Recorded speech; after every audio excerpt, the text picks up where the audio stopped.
Before I jump into this, I need to address the opener for this season. I was planning on starting with the Season 5 opener, and I've actually already written out the first bit of my Season 5 opener review. However, upon seeing the Season 5 finale animatic, a thought occurred to me. I can't really do a proper review of the Season 5 opener until the season fully plays out. They left the episode so open-ended that I really have to wait until Starlight Glimmer returns. Because of this, I feel that to judge that episode fairly, I first have to see how the whole story resolves. And a side note, the only reason I did Rarity Investigates first is honestly just because I had a lot more to say there right off the bat. Anyways, this episode starts with Twilight and Flutters finishing up cleaning up the animals. Probably can't wait to get back to your castle and take your own bath, huh? Aren't there more animals that need cleaning? There are none. There were none. It's somewhat funny to see Angel knocked down into the mud, but he didn't really do anything in this episode to deserve it. This joke would have been funnier if Angel had been acting stubborn while they were cleaning the animals. It's a minor detail, though. Oh no! Angel got dirty! Twilight is worse at lying than Applejack. And with that, the conflict is established. Before the theme song, too. You know, this imagery is truly wonderful. The shading, the lighting, it's gorgeous. Twilight is overdoing the drying process, taking as long as she possibly can. Flutters catches on to this and urges her to return to the castle, reminding her of the pancake breakfast at the castle tomorrow. And I'm sure you have to get the castle ready. No, the castle's fine. But maybe I'd better see if Pinkie Pie needs help with the pancakes. So, Twilight avoids things by doing other things. That's exactly what I do. I avoid work by doing other work.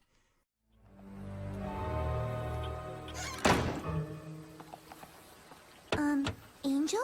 You know, others might be mad at this, but Angel has a reason to be upset, though not at Fluttershy. Everyone shows up to the breakfast. Pinkie Pie decides to weigh her pancakes. AJ comments on the pancakes, and Pinkie Pie addresses the excessive help Twilight gave.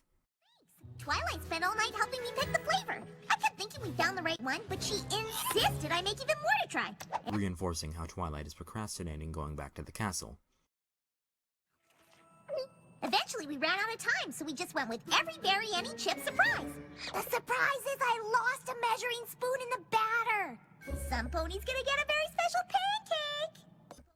I love how Rarity checks her pancakes after hearing that. So the group of them discuss Twilight's urge to help them all so much. They all give more examples of Twilight helping excessively.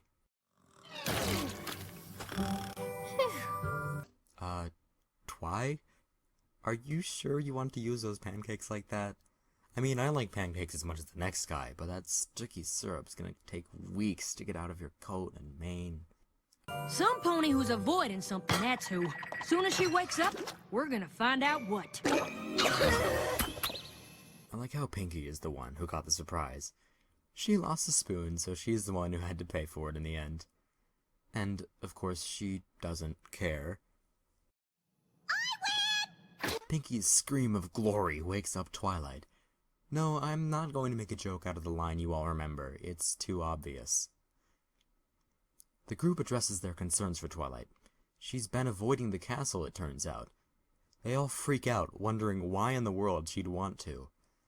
You know, I'd expect Twilight's best friends to understand why she'd want to avoid this castle after last season. In Equestria, would you want to avoid such a gorgeous castle? Yeah, this place has everything. Big, tall ceilings that make you feel tiny. Shiny new floors that are cold to the touch. And it even has long, empty hallways. Okay, I get it. You know, that line would have gone a long way in Philly Vanilli. Basically, Twilight doesn't feel at home in this castle. It's just so empty and lonely. She needs to decorate it, but it's so big that she has no idea where to really start. You can start by letting us do it for you. Hold on. What? From where we are so far, this episode seems to be about procrastinating. Though, obviously, that's not the way it turns out. But, either way, isn't this a bit of a bad lesson to give to kids? Don't worry, whenever you've got a big project, just get your friends to do it for you while you go off and have a day on the town. So, yeah, they send her off to the spa.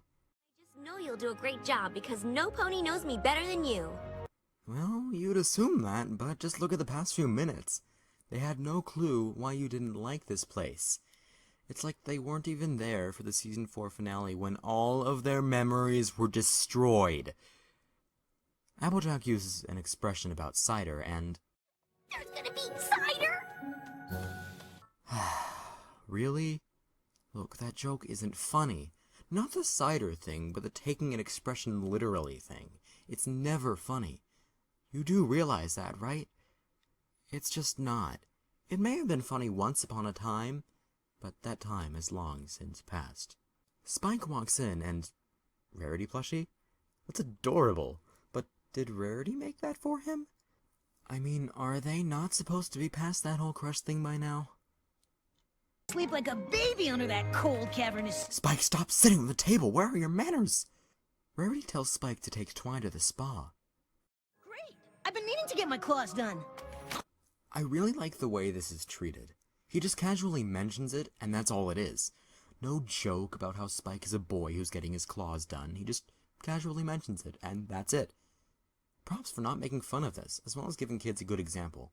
Boils can get their nails done. I'm gonna leave that in. Boys can get their nails done if they want to. Spike? Did you consider, swallowing? One gulp would go a long way here, Spike.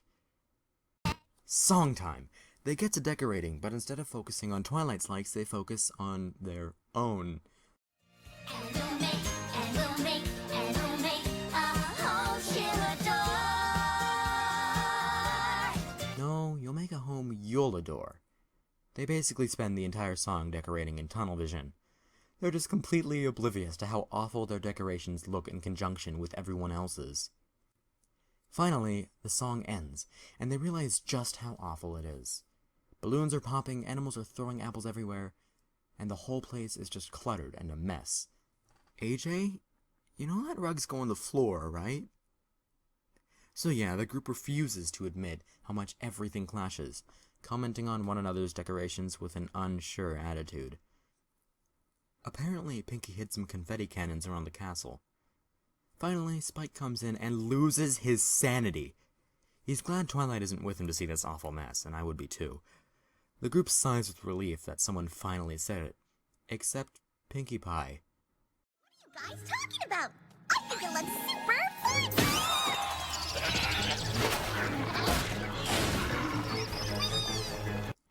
Did Pinkie just become one with the rioting animals?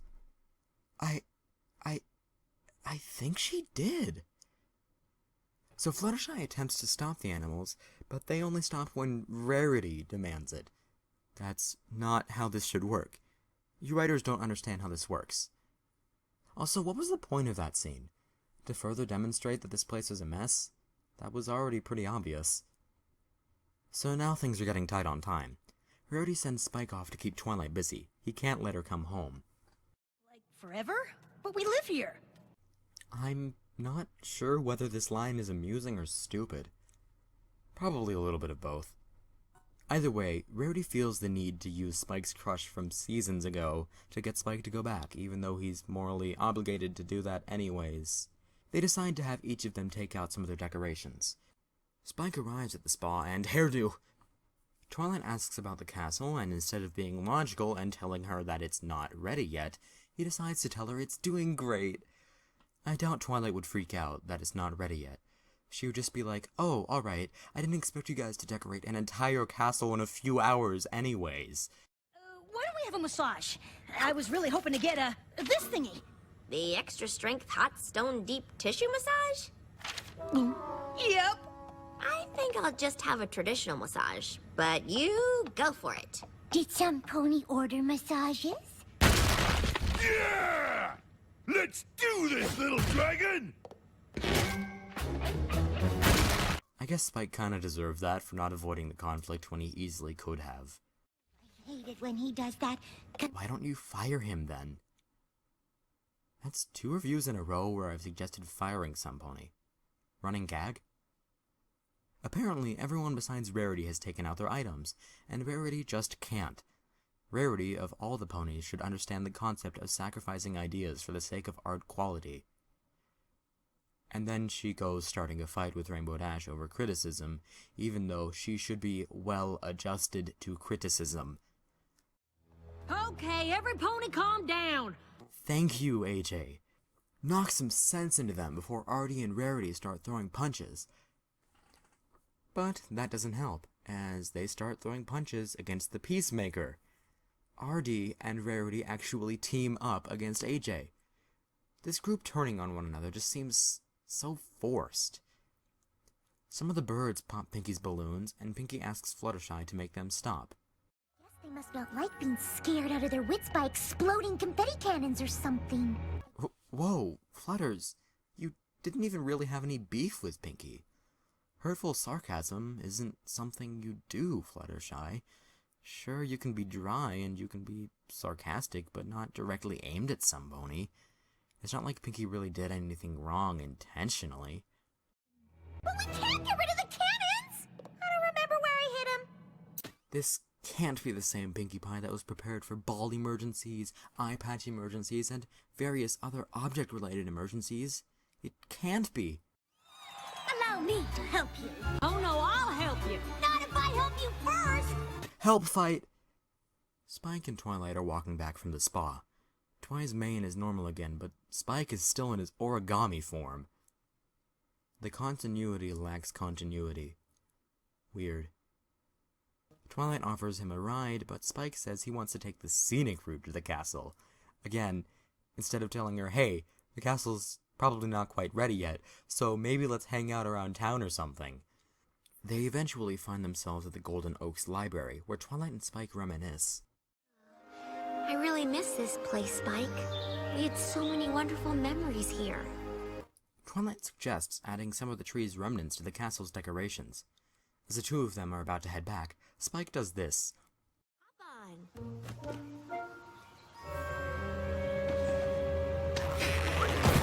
Ow! What are you doing? Yeah, Spike, what are you doing? It was just established that you were going to have them decorate the castle a different way. Spike makes up another excuse, saying that he needs a bed. Twilight points out how he slept like a baby just earlier. Every pony knows babies are terrible sleepers. Actually, yeah, that's a pretty good point. Why does that phrase exist in the first place? Back at the castle, they've removed everything from the castle. Everything. And lacking direction, they're lost and out of time. The group reiterates the fact that they should be able to do this for Twilight. She said it herself. If any pony should be able to make her feel comfortable in her new home, it's us. If we can't do it, Then Twilight will be stuck living in a castle that just makes her feel sad.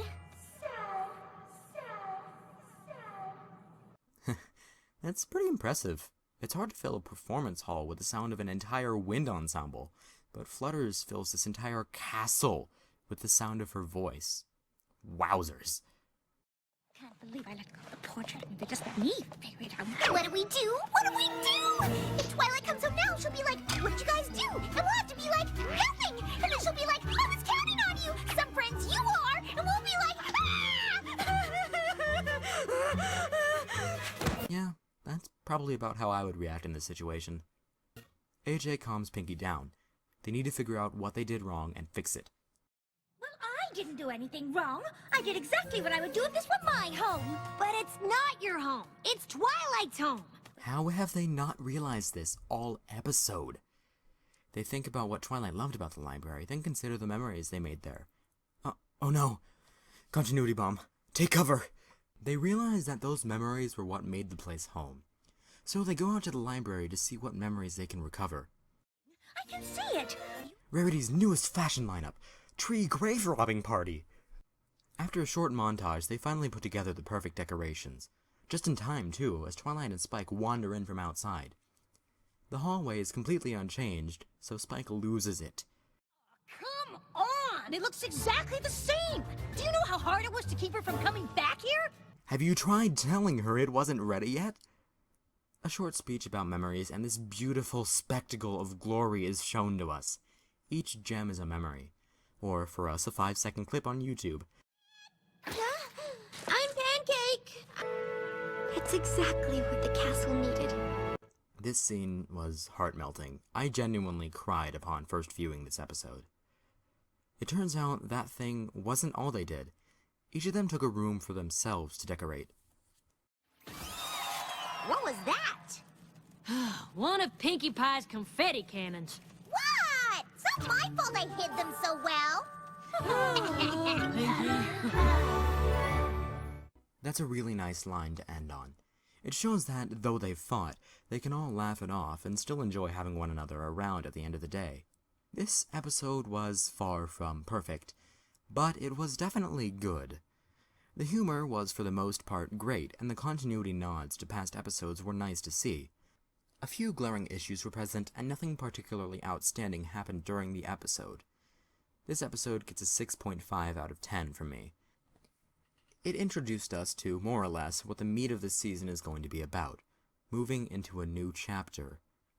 With that said, carry on, Wayward Son.